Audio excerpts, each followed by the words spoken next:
Video game content has a storied history of being generally negative in nature, thanks to the popularity of the angry video game nerd and those who followed too closely in his footsteps, due in no small part to the fact that it's pretty easy, fun, and profitable to dunk on games that are widely considered bad. But nowadays, the general consensus from video game content creators tends to take a more positive and constructive tone. I'm personally stoked to see this shift in consideration, and the best part is, folks are coming out of the woodwork to showcase interesting sides of games that otherwise would have been considered low-hanging fruit that most people would just lambast for fun. I've taken to this mindset in a considerable way over the past few years, really pushing myself to play games that I would have stayed away from due to poor reviews or general community disdain. But recently, I've taken interest in the add-on that has been criticized since its inception. Sometime last year, I dove into the Xbox Kinect, and after playing a representative portion of the game library, I've come to the consensus that this is one of the most underutilized and innovative video game experiences we've never fully received. So please follow me as I showcase the highs, the lows, and unveil the real killer of the Xbox Kinect. The only way to bring interactive entertainment to everybody is to make the technology invisible. The system's camera is pretty low res, and Microsoft ditched the onboard processor to keep prices down, which unfortunately came at the cost of performance. With technology like this, there are no barriers and no learning curves. Most crushingly, it threw a hissy fit if I tried using it sitting down, because for the sensor, me sitting down might as well have been me having recently fallen off a 50-story building. A revolutionary way to play, a new era of interactive entertainment, a new world of possibilities. 2010 was a mad dash towards motion control. The Wii was outpacing every major console, and Microsoft was primed to cash in on the casual market with the Kinect. And while their efforts started late, the fanfare around E3 that year made the Xbox Kinect the hot ticket item the coming holiday season. To put the hype into perspective, I direct you to the story of one Henry Gribbaum, a man who lost his life savings trying to win a Kinect at his local carnival. While he was so unsuccessful that he lost $2,600, 17 times the price of the $150 peripheral, he walked away with a Rasta banana and the attention of the nation. So much so that College Humor stepped in and bought the banana for $2,600 and a Kinect. This was a massive news story when it first broke, so the public was ready and raving for the Kinect. But how on earth did it even get this amount of attention in the first place? I've been standing here for since Monday, 7 p.m. So over 35 hours so far. This is an amazing product, beyond anything that's ever come out. Around 2003 or so, Microsoft's product planner, Richard Velasquez, started in on his project roadmap for a 3D camera. Then later that year, he scrapped that idea and nothing ever came of it, putting it in the boneyard forever. That's it, that's the end of the video. The Kinect's a lie. I made all that shit up at the beginning. The next 40 minutes will be nothing but silence and animated background.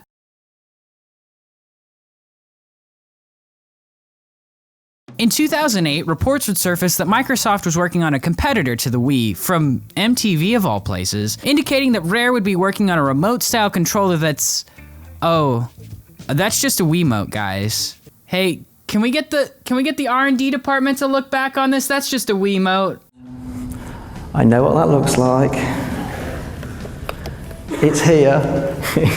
It's a Tesco's vitamin tube with some micro switches and a battery and some LEDs in the end. Rumors would continue to circulate about this design up until E3 2009, where Microsoft unveiled Project Natal, a controllerless experience that was set up to be the future of gaming, presented by someone who is always on the cutting edge, Steven Spielberg. Spielberg has a long-running history with video games, and in 2009, this was shaping up to be pretty damn cool. Granted, at this point in my life, I still hadn't upgraded from a PS2, so not owning a 360 made it really easy to buy into the hype. A-list developers and publishers were starting to jump on board, and the price point was leaked to be a reasonable $150. All of this pushed excitement through the roof. In a generation of consoles that was starting to show their age, Xbox was desperately trying to breathe new life into their system by putting all their eggs in one sensor bar-shaped basket. Dedicating a majority of their E3 2010 press conference to the Kinect seemed like a smart idea, considering that the release and holiday season weren't too far away. Hindsight has shown us that this is one of Xbox's worst press conferences,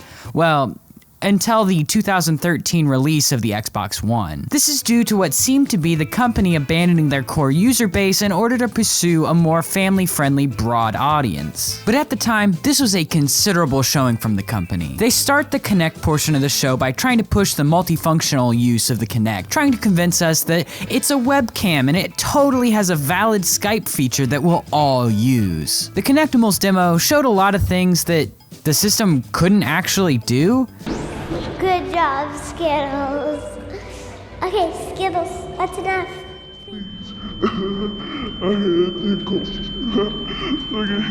Like, there's no haptic feedback to give the player the sensation of being tickled. Also, why was this included? It's a little hard to watch. Not a great start, so let's fast forward to the launch titles. Gotta say, this looks criminally underwhelming. 4 fitness titles, 3 shovelware versions of Kinect Sports, as well as Kinect Sports itself, a kart racer, a minigame collection, essentially 2 snowboarding titles, an animal sim, and whatever the hell is at the bottom left. I have no clue what this is. Not much variety, but all you really need is a killer sports title to convince parents to buy the device. Right at the very end of the Kinect portion of the show, we see a small tease for Kinect Star Wars. This was the anticipated quote-unquote core title for the Kinect, and it swayed a fair number of Xbox 360's main demographic to consider the Kinect. The conference wraps up with the new 360 model, which really helped cover up the weak showcase of mediocre titles targeted at the casual market. It was the same price as the base model, and the sleek design finally introduced Wi-Fi capabilities. This is the moment where the wool was pulled over most folks' eyes in terms of hating the Kinect at launch. Xbox was making moves to do big things to revitalize their console, and it sure worked. Xbox 360 sales went up 46% during an economic downturn, making this one of the fastest selling electronic devices of all time. At this point, Kinect was seen as a major success, especially considering that this was a down year for Windows and Microsoft needed serious help, and the Kinect bailed them out. So there's the hype, but no console or peripheral is worth a damn if it doesn't have good games. Out of the 95 total games released for the Kinect, I've dove into what I believe are 22 of the most representative titles. And from there, I've pared those titles down to the ones that showcase the best, the worst, and the untapped potential of the Kinect. I would also like to recant what I previously said about the Kinect in our Wii episode. Sorry, what I should have said is, hey, remember how the Kinect in general sucked? The only experience before this I've ever had with Kinect was at a cross-country party in high school where I played Dance Central so poorly that I got bullied really hard for my dancing skills. That experience really tainted my opinion on first flush, but now that I can play Kinect from the comfort of my own home, I wanted to start with a clean slate and dive into this episode with an open mind, and there's no better place to start than the launch titles.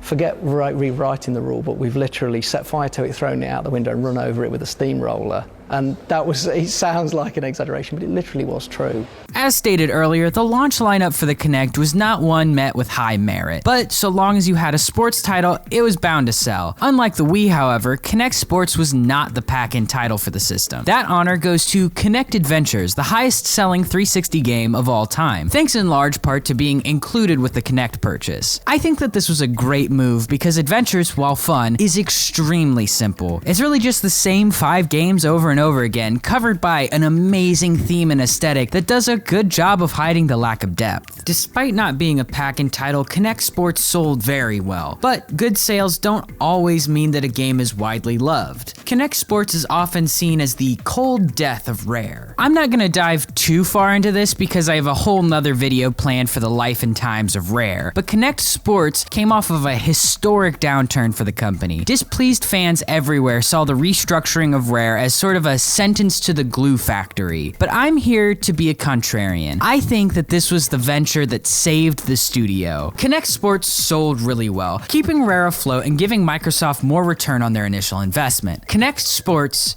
saved Rare. Microsoft may not be known as EA is for closing studios, but looking at the fate of Lionhead Studios, had Kinect Sports not sold as well as it did, the once great giant of games could have completely died. Originally, Kinect Sports was supposed to be more of a story-focused sports simulator. Leave it to Rare to take a simple concept like make a sports game and take it the extra mile. Unfortunately, Microsoft higher-ups really only wanted Wii Sports for the Kinect, and that's exactly what we got, just with different sports. They replaced everything except bowling and boxing, adding soccer, ping pong, track, and volleyball to the mix. A very interesting selection of sports and a good way to differentiate the two competing titles. Volleyball isn't much to write home about, as it's less of a simulation of the sport and more of a game of Simon Says. Table tennis, on the other hand, is a far more interesting case. While I think that the time it takes to react to a shot in this game is the equivalent of doing 3 whole Internet Explorer searches, the motion tracking can differentiate whether you're putting spin on the ball or not. This completely changes the tempo of every match, and partially justifies the slower pace of the game, making this iteration of table tennis distinct from Wii Sports Resort by adding a dash of strategy to the mix. Another factor that pushes this game further from its Wii counterpart is that you have to physically move from side to side of the table. You can't rely on the game moving you towards the ball automatically. This move towards realism is Rare showcasing their undying drive to push the boundaries of what we expect from our games. We see this again in track and soccer. One major distinction with the Kinect was its ability to track leg movement. With this innovation, 2 sports games that have always been relegated to button presses and the occasional DDR pad now have new ways to be accurately simulated. Just take that in for a second. 2 of the oldest sports that have been emulated since the outset of video games finally have an alternate simulation that provides a totally new experience. The perfect middle ground between playing FIFA and rounding up your neighborhood friends to try and convince them to play soccer. While track and soccer do have their fair share of shortcomings, they pushed Rare to figure out the missing component in motion control, allowing them to create what I would consider the definitive game for the Kinect: boxing. Every ounce of nuance that could be put into this game is on display here. Focused hand tracking, better player positioning, and precise gesture recognitions are all here. Kinect Boxing gives Wii Boxing the 10 count no problem. However, you will need a considerable amount of room for this to work as intended. There is a measurable difference between playing in a crowded den area and playing in a living room with everything pushed to the side. Kinect Sports does a great job of taking the formula of its prime competition and does something unique enough to elicit a purchase. Sure, at the end of the day, Wii Sports is still a cultural touchstone that is yet to leave the public conscious, whereas Rare's replication couldn't capture that same feel with features like online play, achievements, real get-up-and-go gameplay, and 2 sequels. Regardless though, Kinect Sports is still the poster child for the potential found in the hardware. No game past this would utilize all of the Kinect's functionality in the manner seen here, which doesn't mean that there aren't other great games to be found, just that what should have been the best technical showcase for the system became the only game to harness the full power of the peripheral. While the Kinect was marketed as being a party device, these launch titles, aside from Dance Central, don't really make for an easy party experience. I don't know about you, but the idea of playing any of these games, then walking around a party damp from beating Joey Desinfants in the 100-meter dash doesn't sound like a good time to me. In all honesty, the Kinect fails at being what it promised to be. However, that doesn't mean it fails to excel in other areas. Your child can learn valuable life lessons through the magic of Kinect. I'm very much a fan of any attempt to gamify education. There's nothing that helps you learn better than a bit of physical movement while you do it. There's a reason that grade schools have recess, and it's not just to give the teachers a bit of time to eat. No, it's to let kids get rid of their energy. It's proven study after study that kids learn better after recess or PE. I think that edutainment is the area where the Kinect had the most potential to dominate the market.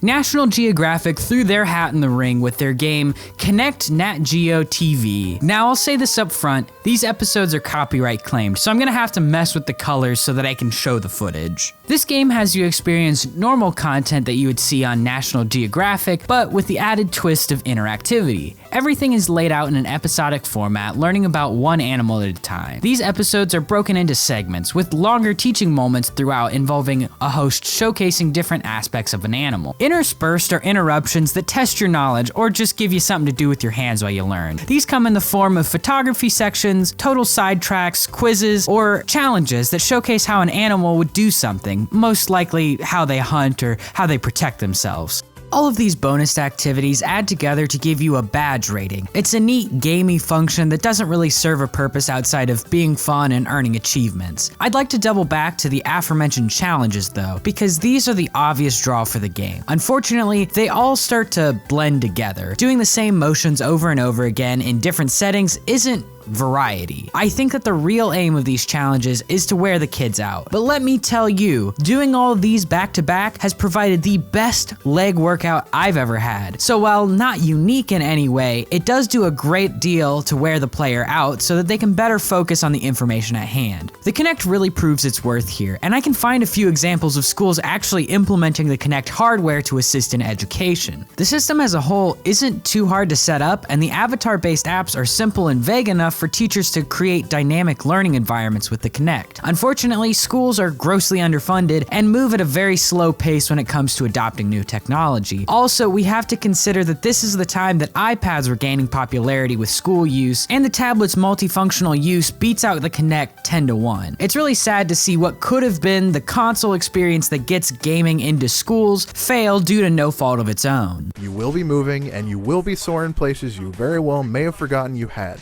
Gamifying exercise is just as difficult a task as making proper edutainment games. How would you create an entertaining workout experience that also follows proper form guidelines in a seamless way? For the longest time, games that promoted exercise were more or less just a session of P90X or Taibo with a controller attached. But then in comes good old motion control, what we all thought was the obvious leap forward for exercise games. The Wii was hailed as a new dawn for fitness, but when we look back at what that left us with, we can see that it clearly wasn't. As someone with a morbid curiosity for bad video games, I tried out the Jillian Michaels workout for Wii. There is no level of frustration higher than trying to do whatever exercise was shown on the screen and then also trying to do the motion that was required for the Wiimote to actually register a rep. There is nothing worse than getting the core function of your exercise game wrong. Wii Fit was only slightly better, the exercises worked and everything was nice and functional, but the balance games were all anyone cared about. Seriously, have you ever stuck to a Wii Fit workout routine? No, but you sure as hell came back for the games. This is why the merging of fun and workout has to be seamless in order for it to work, and I think the Kinect did just that. I have never in my life sweat so hard doing something indoors while standing in the same place with no resistance or weight added. But playing Kinect Boxing, Dragon Ball Z for Kinect, or Uncaged Fighters, I looked like I just stepped out from under a waterfall. Boxing is a great cardio workout, and being distracted from pain or fatigue by making you focus on the game at hand is the most perfect distraction. Not only that, but the incentives of game progress and achievements keep me motivated more than anything else. This is the kind of workout that you can see across a large number of Kinect titles. Sure, I might not have been sweating beads the size of grapes while playing Kinect Adventures, but my head was starting to glisten with moisture. Gameplay like this is excessively hard to come by in this medium. It's a shame that developers didn't understand that though when they're making workout titles for the Kinect. I purchased UFC Trainer because it was the #3 top-selling Kinect game of all time. I had two educated guesses as to why this was the case. The first guess being, it might actually be a good game, a sort of sleeper hit if you will. Or two, that the core audience who had a Kinect would also buy this hardcore title. Unfortunately, these sales came from the latter option. Booting up UFC Trainer, we find that this is more so a commitment than an actual game. There are no fun mini games here to speak of. It's all timed workouts where you learn different fighting moves. If you're the kind of person that think, that doesn't sound half bad, I've always wanted to learn proper fighting techniques, well, you're in for a bad time because much like Jillian Michaels, proper form just doesn't register. For example, this elbow throw should have a firm stance and a rotation of the whole body while keeping the head straight. However, that's not what the Kinect reads, so I have to adapt it into something that will register. Practicing poor form is not a good thing to promote. You have to have systems in place that incentivize proper form, or else the player will naturally default to a move that's easier for them, or worse, they start focusing only on moves that register with the system. Not an easy task, mind you, but a crucial aspect for workout titles. But if you're just looking for a good cardio workout, then UFC Trainer gets the job done. Your Shape Evolved was the workout title shown off at E3 and does a good job of correcting posture. I've also heard nothing but great things about Nike Plus Kinect. Honestly, I think I picked up the wrong game for this section. Regardless though, the ability for the Kinect to get players active is something that we see best utilized in the games that aren't focused on fitness. It hurts to see fitness game developers misunderstand the raw power of hands-free gaming. With the Kinect,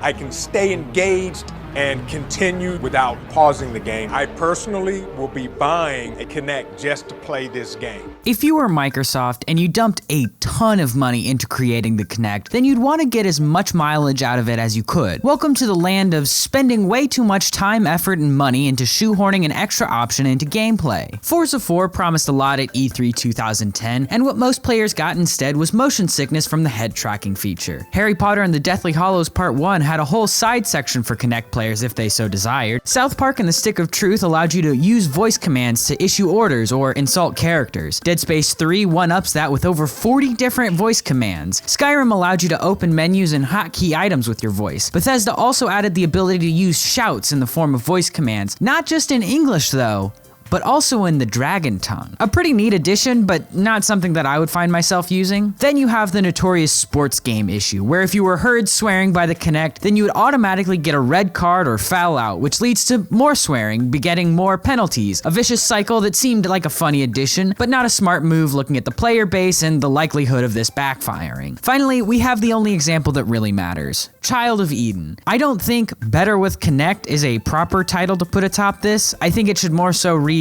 a completely different playing experience that essentially gives you two different games for the price of one. Child of Eden is a bizarre, avant-garde experience made by the same people that brought us Rez for the PS2. You know, that game where you could buy an attachment USB vibrator which would assist in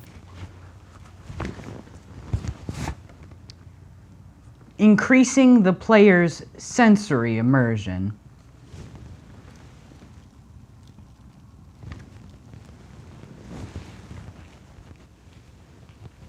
Weird isn't just on the menu with Child of Eden, it's the only thing on it. The title is supposed to be an on-rail shooter that seeks to provide the player with synesthesia, a deadly gas that knocks you out. Once knocked out, game director Tetsuya Mizuguchi comes to your house, cleans it, and steals your kidney. Judging by how well Child of Eden did for both the Microsoft and Sony consoles, I'd say that Mizuguchi is sitting on a mountain of kidneys by this point.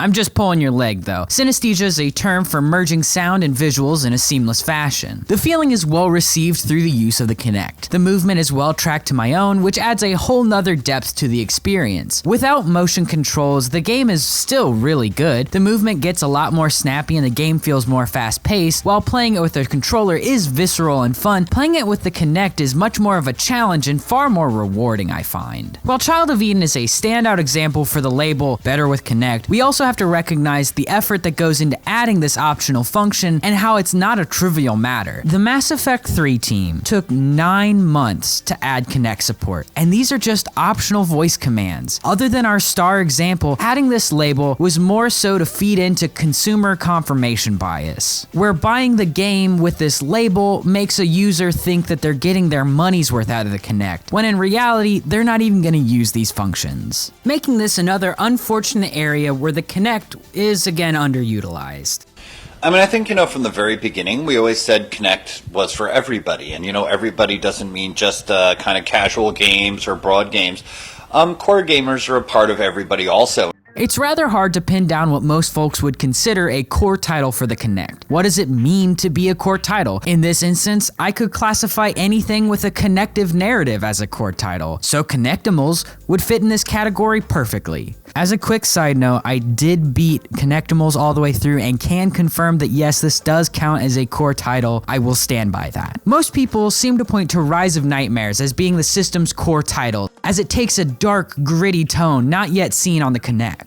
However, I would like to point to the Gunstringer as being the Kinect's core title. The Gunstringer adds the new control scheme of the Kinect into the design mechanics of their game. There is nothing cooler than guiding this marionette around with one hand while aiming the gun with the other. It's a simple system, but that link between mechanics, aesthetic, and story makes this one of the most definitive Kinect experiences that you could possibly have. It's not a perfect game by any means, but it's so aggressively unique and it stands out head and shoulders above almost all other titles on the system. I do, however, have to point out my clear biases because this game takes place in the Paramount Theater in Austin, Texas, a building that I used to pass by every day going to work. And it's pretty cool to find a game that's uniquely Austin in nature. The Gunstringer may be one of the most interesting experiences you can have on the Kinect, but the one that system owners were excited for was the long-awaited Star Wars title. Now, this has been covered to death, but I've got a bit of a different take, so hear me out. I don't know if it was the year delay that raised expectations too high, but this entry into the Star Wars lexicon was not well received by fans of the franchise and Kinect owners alike. Most people know Kinect Star Wars only from the Dance Central tie-in and the parody of Riding Solo by Jason Derulo. Yeah, it may be weird to find this inside of a Star Wars game, but oddly enough, it's the best and most functioning part of the whole game. Dance Central thrives on the Kinect.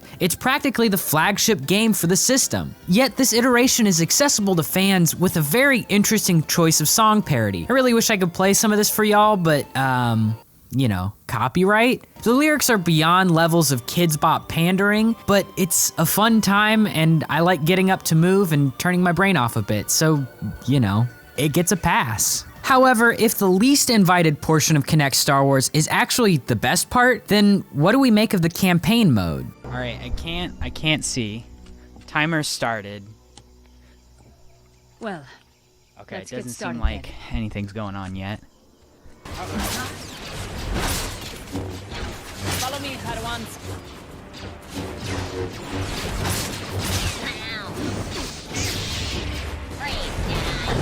Watch for more droids.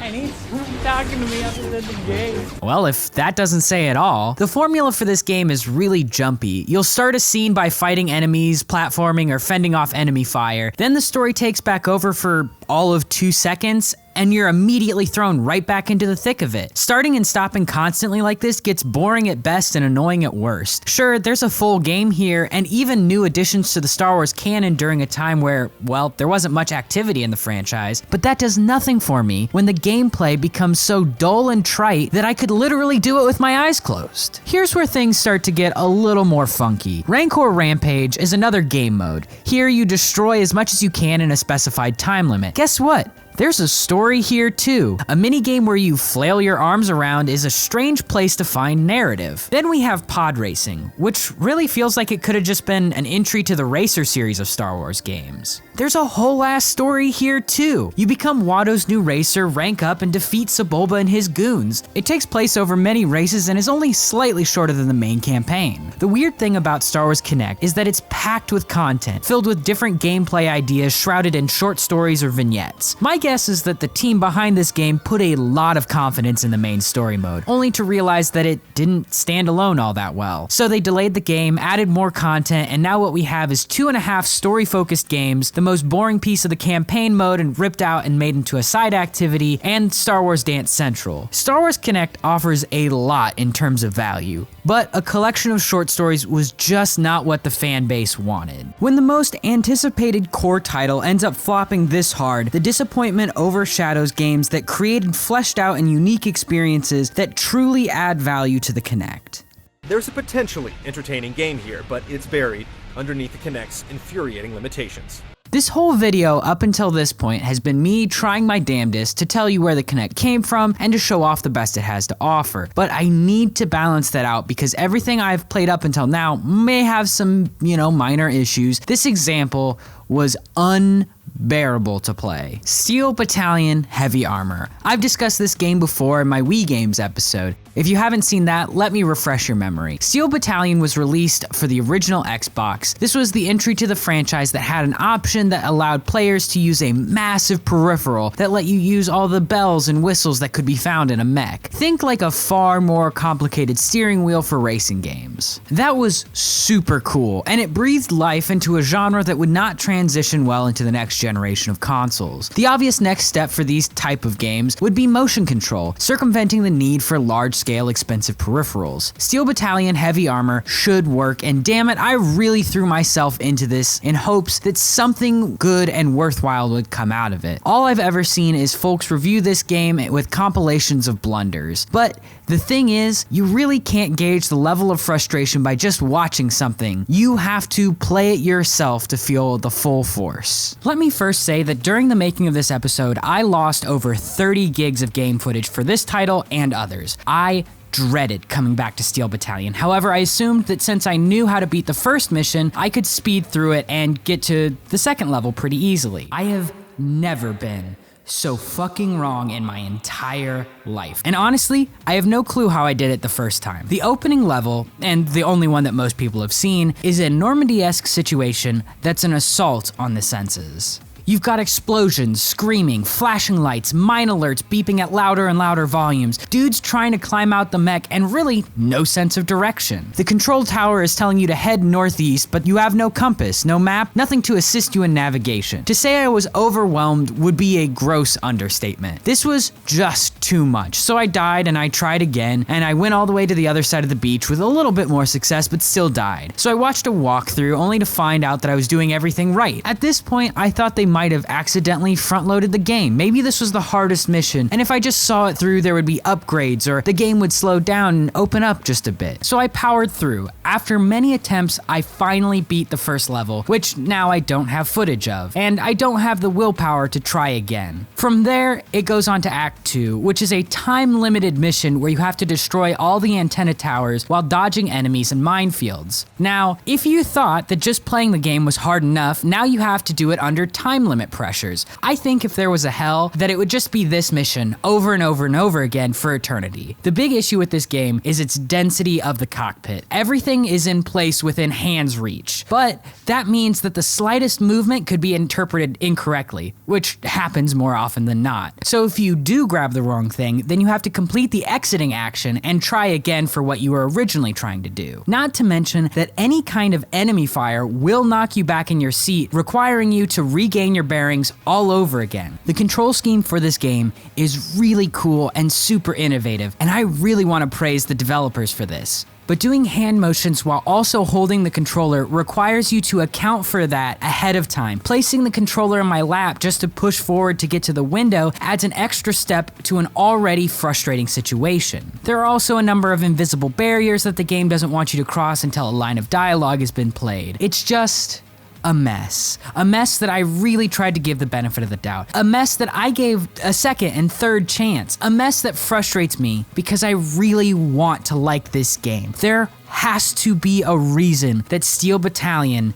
is in an unplayable state. It can't be this bad for no reason. Microsoft ditched the onboard processor to keep prices down, which unfortunately came at the cost of performance. Before me lies a small sample of the adventure that befell the Kinect, the total offerings not providing too much else outside of this selection that I've reviewed. But what is the larger picture? Could the Kinect have been more than it set out to be? I have undeniable proof that Kinect could have been more than just an underutilized peripheral. The smoking gun is the fact that Microsoft massively changed hardware design months before the launch in order to save on parts. The total cost of the Kinect to manufacture was $50 a unit and sold for triple that at retail. This means that every Kinect sold was immediate profit for the company. This is important because most console manufacturers undersell their consoles in order to gain a user base, then make money from the licensing. Like I said at the beginning, the Kinect sold very well, and it dug Microsoft out of a massive financial hole. But that short-term cash injection turned what could have been practically a second console like VR is currently into a decent at best peripheral that you might play a few times before letting collect dust in your closet for the years to come. Very early on in the relationship, they showed me this weird device called Natal. It wasn't called Kinect, it was called Natal. And it was this quite a big thing that stuck on top of the monitor. It wasn't a small Kinect thing. And they were talking about it being this device which had its own processor, which had a great field of view, which could recognize people's voices, an incredible spec to it. This is Peter Molyneux, a man practically synonymous with the Kinect despite gaining widespread popularity for the Fable franchise. We'll come back to him in a minute. I just wanted to give you an insider account of the massive changes in hardware specs from someone who was actually there from the start. You see, the Kinect was supposed to be a standalone entity that required little to no access of the 360's components, a totally independent add-on that would actually enhance the gaming experience. Imprecise movement tracking, high input lag, boring and repetitive mechanics solved because the hardware is no longer tethered heavily to the 360 components. We can't forget that this sudden shift in architecture would also have to be balanced with software developers making the games. Rare employees would constantly have to start, stop, and rework their progress on Kinect Sports because there was any number of changes made to the foundation of their game. It's no wonder that a lot of these early titles were focused on small, simple experiences tied together with pre-rendered story segments, or are just mini-game collections outright. Then we have to consider the cycle at which games are made. It takes a significant amount of time to make a game, let alone one that requires a totally different method of play. This is the same reason that the Wii didn't receive third-party AAA support, and if it did, the experience was drastically altered. Let's look back at Steel Battalion. This is a game that requires precision movement, minimal input lag, and a strong sense of spatial awareness on the part of the Kinect. But the version of the Kinect that we got means that the pool of gestures is greatly lowered thanks to, say it with me, the limitations of the hardware. In a genre where multitasking is at the forefront, the input should feel almost instantaneous, so that you can move from station to station in order to get to the objective. These things compound to make a game that is just unplayable. Let's not forget, in early builds of the Kinect, people were foaming at the mouth, thinking of the possibilities with tech like this. There's no better example than Peter Molyneux, a man famous for getting too excited about games he's working on. E3 2009 could have created reasonable expectations for a system that was in merely the prototype phase. Had they axed the first trailer that showcased a lot of things that wouldn't be possible alongside things that no one was really asking for, as well as getting rid of the introduction of Project Milo. This proposed game is most Kinect detractors' argumentative linchpin, the one thing that we can all point to and say, they lied to us about how powerful the Kinect really was. In this trailer, we are promised a buffet and the whole 9 yards. Milo can react to the tone of your voice, he can recognize symbols that you put on a paper, and you can build an ongoing rapport with him. Even at the time, these things felt like far-off future concepts that would make for a really weird game. And Molyneux was going gung-ho and insistent that this game would do all of these things and more. So people entertained the idea of Project Milo. The very first demo of this game was a simulation of what it felt like to be a good parent. And the whole inspiration of that game was the joyful wonder that you get being a parent and seeing a child be inspired by what you do. A really cool concept that video games just haven't ever really tackled outside of pet sims. I think that it's highly likely that the team got caught off guard by making the E3 trailer because they were working on such a colossal project with ever-changing goalposts. So alas, I guess we'll never truly know what came of Project Milo. Lost to the Hall. Just kidding! Peter Molyneux did a whole TED Talk about this game! This TED Talk came out in July of 2010, the same year that the Kinect would release, meaning that this demo was running on hardware that was most likely the closest thing to the retail copy, sans the obvious beta build that you can see on stage. In this talk, we find that Project Milo is sort of a Kinectimals, but with a human child type game. You interact with Milo and you teach him things, with the ultimate goal of helping him cope through the trials of moving through a house and dealing with what sounds to be abusive parents. I can safely say that this game could very well have been released. There's a core loop present and a story. However, this isn't a time period in gaming where the general public was ready for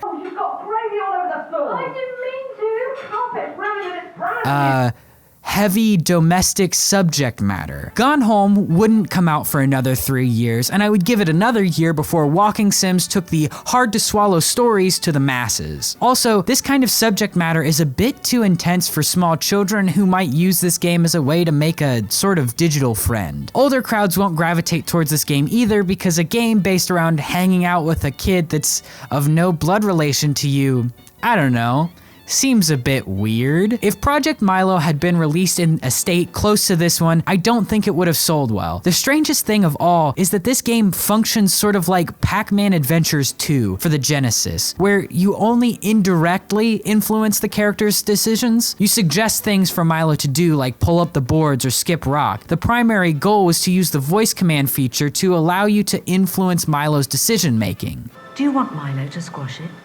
When you see the microphone, say yes Squash. or no. Do it. No, that's the right thing to do. Now, I don't care how you feel about this Peter guy, but him suggesting to kill the snail in front of this audience is pretty funny. The focus of development here was to use voice features in conjunction with AI to help Milo learn and react differently to feel as real as possible. But here's where things get off the rail. Peter talks about how the character's AI is in the clouds and that all the user data helps change the character. That would make Project Milo an always online game. Not a big ask, but I don't think that this would help sell the game at all. There's also an element of choice where your actions help form Milo's behavior. Molyneux likes to claim that no two people's Milos would be the same, a tall order for sure. He also still tries to push the whole adding things into the world with the Kinect. I have no clue how this would work, but years down the road in very candid interviews, he still talks about early builds and how they could actually pull this off. There were these magical moments of being able to put things into Milo's world. I mean, I've got a video on my computer. I was just looking through it. I mean, this magical thing of being able to put physical things into Milo's world. All of that stuff worked. So, gotta give credit where credit's due, I guess. Like a lot of developers, Peter's team also had to deal with the hardware setbacks. And at the same time, Microsoft was still trying to figure out who the Kinect was for. Every time I went over to Seattle and met with the Kinect team, and we've had to narrow the field of view. Right. We've had to downgrade the processor. And the thing was, it was breaking their hearts as much as our hearts. So all that was going on, so the spec of Kinect was going down, and then while that was happening, surprisingly, Microsoft hadn't yet decided who Kinect was for, who the audience was for, which is a very surprising thing when you think about it. And it wasn't until very, very late on they decided the audience was for people who wanted to use Kinect in a party environment. Yeah. So if you think of Kinect as a party device, where the hell does Milo fit in? What once started as a simple tech demo giving you the joys of parenting ended up painting a target on the back of its creator, yet also serves as the most telling tale for Microsoft's incompetence when it comes to investing in its own tech and taking creators by surprise. The Kinect was billed as the way of the future for gaming, and it very much could have been had Microsoft invested in the system for the long term. They clearly wanted to use it for the next generation of consoles, but at this point the user base was already underwhelmed and fatigued by the poor showing of what was supposed to be earth-shattering technology. The Kinect was aimed at children, yet the ease of use needed for the lowest common denominator of players requires the highest amount of accuracy. It needs to be, as Steven Spielberg put it, invisible. It's really easy for me to talk about these mistakes with the power of hindsight and from the point of view where my job isn't on the line like Don Matrix was. This man was handed a system riddled with issues from a parent company undergoing one of its worst financial years during a nationwide recession. The road ahead was not easy, yet Don still was able to put out a competent piece of hardware and almost single-handedly saving Microsoft's stock price, proving that Xbox was a critical branch of Microsoft. Sure, mistakes were made with the Kinect, but looking at Xbox's road to producing this, I can be nothing short of awe-inspired at this being even produced. But it just feels weird to me to create tech that was considered revolutionary, only to miss out on the opportunity to invest in the prosperity of your company in the long term. I mean, just look at the PS Move getting integrated into PSVR. The Kinect totally could have played into Microsoft's launch into the VR space. Oddly enough, the Kinect is still around and people are using it to explore a number of new things, including VR, in the form of Azure Kinect. However, this device is no longer under the Xbox umbrella. The Azure is also running into issues with low adoption rates, and once again, Kinect proves innovative tech that largely goes ignored. I always feel a great sense of wonder and awe when I find out the potential of something that could have been great. I love pondering the idea of cool experiences that we could have had if Kinect was built properly. But then, as if a stack of textbooks has just landed on my chest, knocking the wind from me, I feel the hollowness of knowing that people put a lot of time and care into something that has been relegated to being a punchline when discussing Xbox. So, to everyone who's put real passion and care into making this device, and to all the bold developers who created experiences for it, thank you for your time. I had a lot of fun.